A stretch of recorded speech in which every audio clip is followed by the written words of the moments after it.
The last drive on this tyre rim combination. They're getting picked up this afternoon, but unfortunately the new ones haven't shown up yet. Not ideal.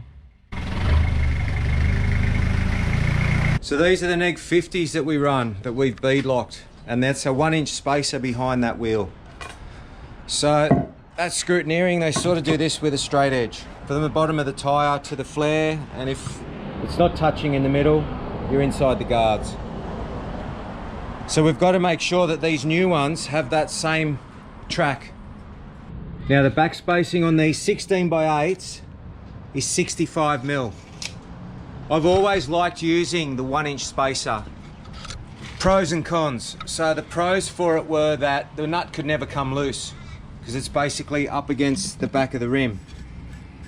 Cons is that you have to cut the stud, otherwise the stud protrudes past the nut and then hits that. So that's as much as I can do right now. The tyres are off, ready to go to the new home, and we just have to wait a few more days now for my wheels to come up, and then we'll work out the track widths and what spaces we're going to run and what we're going to do. Rest well, old friend. So just got a phone call from Sean at the joinery shop, and they've just unloaded a pallet with my name on it. Boys have done me a favour there at Hardman Joinery. Obviously I dropped everything and I'm off to get it. Whoa.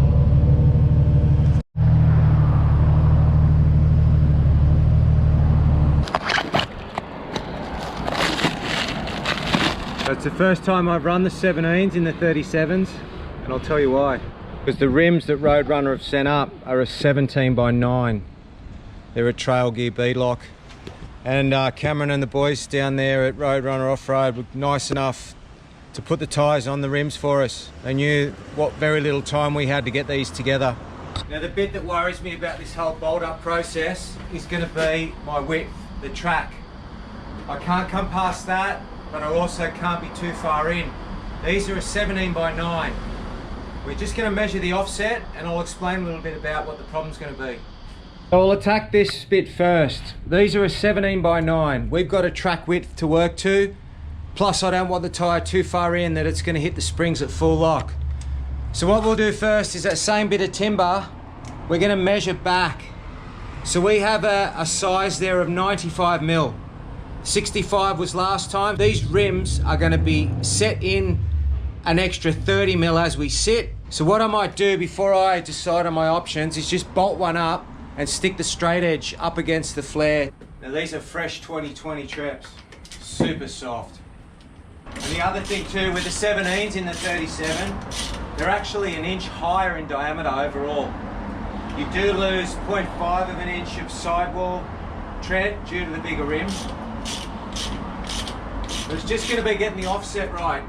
So I don't want it to be narrow and tippy, and I don't want it to be too wide where we're outside the guard. Alright, so we're hitting the bottom of the rim, the bottom of the tyre like we did last time, and we're hitting the top of the flare, roughly the middle of the tyre. So we've got about 30 mil there. So we've got a difference of 25 I need to make up. So originally we thought, let's use a 2-inch spacer. We've got a 1-inch one now. We need 25. Let's do 2-inch.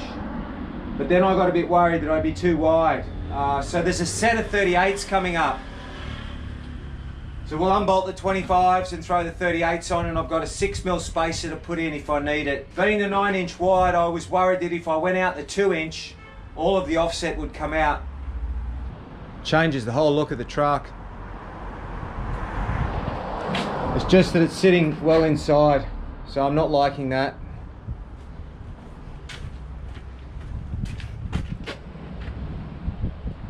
We'll sort it out. We've got 5 days. Just got to wait for this next parcel to come from Roadrunner. Yeah, but I like them. We either take this 25 mil spacer off and bolt in a 50, which definitely means new studs, new Toyota studs, or I've got a couple of these. I don't know, I've got to find the other one, but I've got some 25 mil spacers. Just packing it all up for the day, and I noticed I've got a cracked leaf in this pack here on the driver's side. The second leaf down, it's broken. So I can't be wheeling it like that. I need to get another pack for this side. I do know where to get one from. So this is the leaf that we'll take out to fix the front of Bullet. It also gives me the opportunity to put in these custom EFS leaves that Mark made up into the front of this. They're a softer 2-inch lift. Springs out. I'm going to leave these for another time. It's safe enough there. I've on a jack there under the diff, and I've got a chassis stand under the chassis. Got to drop the kids off at school now, but I'll throw that in the back of the 79, and next available chance I'll fit that up on the HiLux. Back to the scene of the crime, so to speak. We've got a bit of colour on that spring. You saw me take that off the 4Runner. I've also brought another whole heap of bits and pieces. So I found some rear axles with the standard length wheel stud. The only issue is they're just in the spares pile. I don't know what it looks like behind the drum, so we'll have to look inside them. I've got some hubs. Now these hubs are a good set of second-hand hubs. I've got decent bearings for them. My guy Michael at Toyota, I've got him getting me some new wheel studs, some standard length wheel studs for the rear of an IFS. So they're about 10 mil longer in length than a solid axle front HiLux. So I've got 12 of them coming from Toyota. I've got the two 25mm spacers and the two 6mm spacers, but I've got another whole heap of gear coming from Roadrunner, which include 38mm spacers, a couple more 25s, a couple more 6s, and now today they're sending me some 50s. So if I can get these axles in, at least I know that I can bolt the 50mm straight to that, which will fix the rear up straight away. And then, pending whether I get my wheel studs, I can swap these hubs over, or failing that, I'll just run another 1-inch spacer on this. We'll have to machine back these nuts so that they don't foul on the back of that, which they will. So there's a bit of grinding to do for one temporary run. So you can see there the gap. That's not going to be good enough. That's got to basically be flush. The ideal situation is the 50mm spacer if my wheel studs come. What we're going to concentrate on today is try and get those drums off, have a look at the internals of that, and decide whether we're going to do an axle swap. So what we're going to do is we're going to back off the adjuster. So we know that to adjust it is up. So there's a little keeper that holds the adjuster from turning the other way so it doesn't loosen itself. So the other screwdriver, I'm going to try and find that adjuster. There it is there. You can push on it and you can feel it spring back. And I'm going to adjust the adjuster the opposite way. What that's doing, it's backing off the shoes off the drum. So hopefully we can have a look at them before I install them. Alright, it's backed off as best as I can get it, and it's still not tapping off. So plan B is there's two threaded ports which push against the back of the flange. And hopefully this pushes it out. These could be really badly grooved. Could be a few reasons why. The adjuster's broken.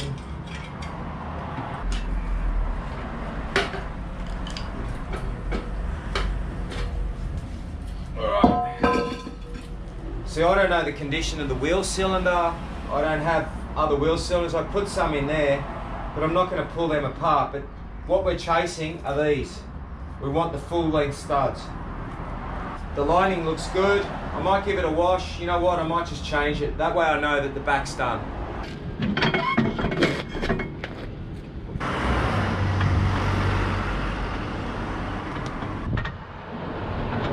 After all that axle swapping, I ended up going with the two 1-inch spacers in the end. I couldn't get a brake pedal with the brakes setup that was in the spare axles, plus I was leaking fluid out of the boots on the wheel cylinders. So it was just all too hard to get parts. So I want to put this on the trailer tomorrow, if not tomorrow, Friday morning. The load rating on these wheels is massive, 2,800 pounds per wheel. Due to the fact, I believe, that they're 17.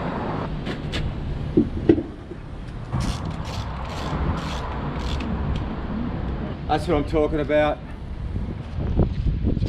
That's the stance we're chasing.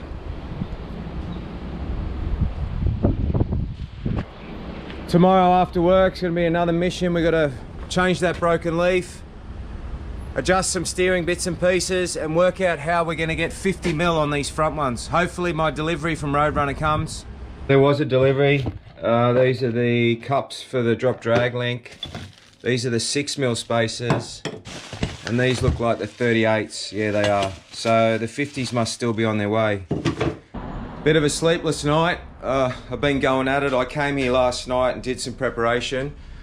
Just going to spend an hour now. Now what we're going to do, I've got the driver's side spring. I'm going to change the J-arm because I know that one's bent. I've got a tie rod end for the rock rod, and I've got the ends for the drop drag link. So all the preparation's been done last night. Everything's loose. Now what you'll notice too, I'm changing the leaf spring first. I've undone the torque rod. Now a lot of people make the mistake, they'll just change a spring with everything hooked up. I've got nothing hooked up now. Roadrunner urgently sent me up the J-arm and the drop drag link ends. They've been awesome to me through this and trying to get this truck ready for its first run in 2021. Springs out real quick.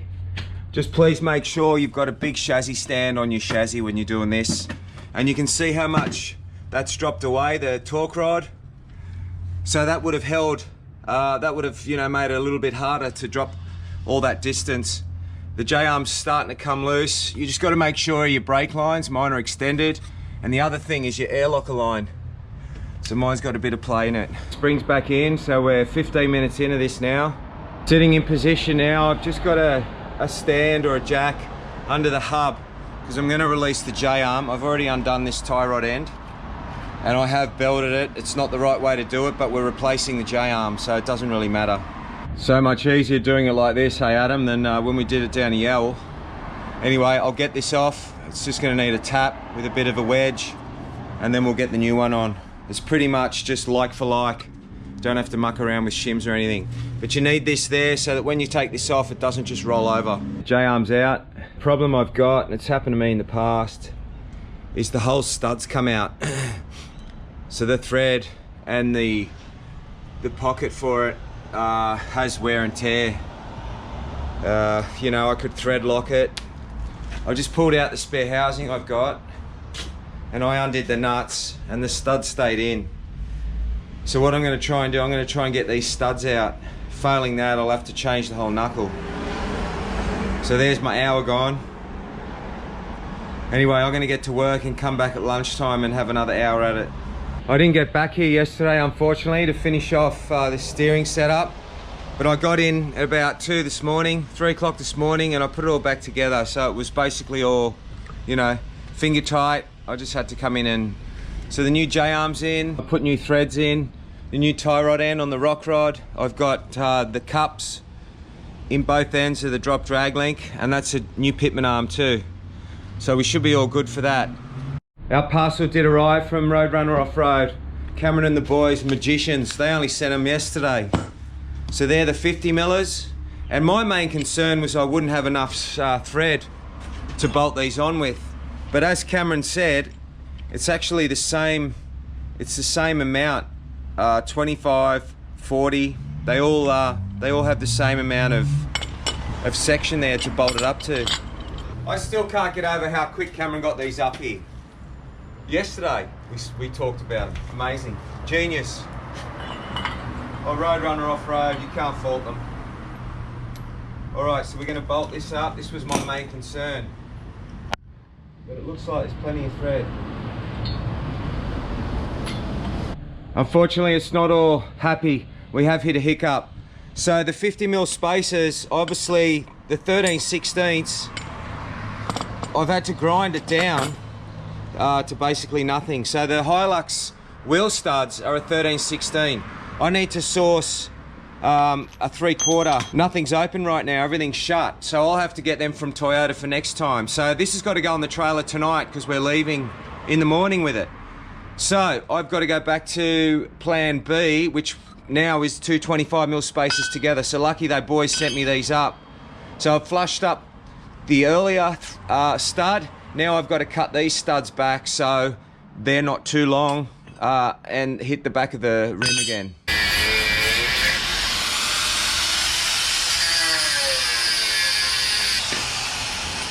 Always put a wheel nut on if you're cutting a stud. That way, when you take it off, it'll reverse the burr. It's starting to rain now too. I had an hour to do this. But luckily these are short nuts, so I won't have to trim them back. They'll get hidden beyond the face. So just a matter of bolting this on now and then the wheel. What a bugger about that. I didn't even think. In the past I have had 50mm spacers and they're the long skinny 3/4 inch nut. Oh, it's all good. It's going to be the same outcome. It's just not 150mm spacer but 225s. It's okay. Still 50mm, I still got my width. And you know, it's just a matter of getting some nuts, but nothing's open right now.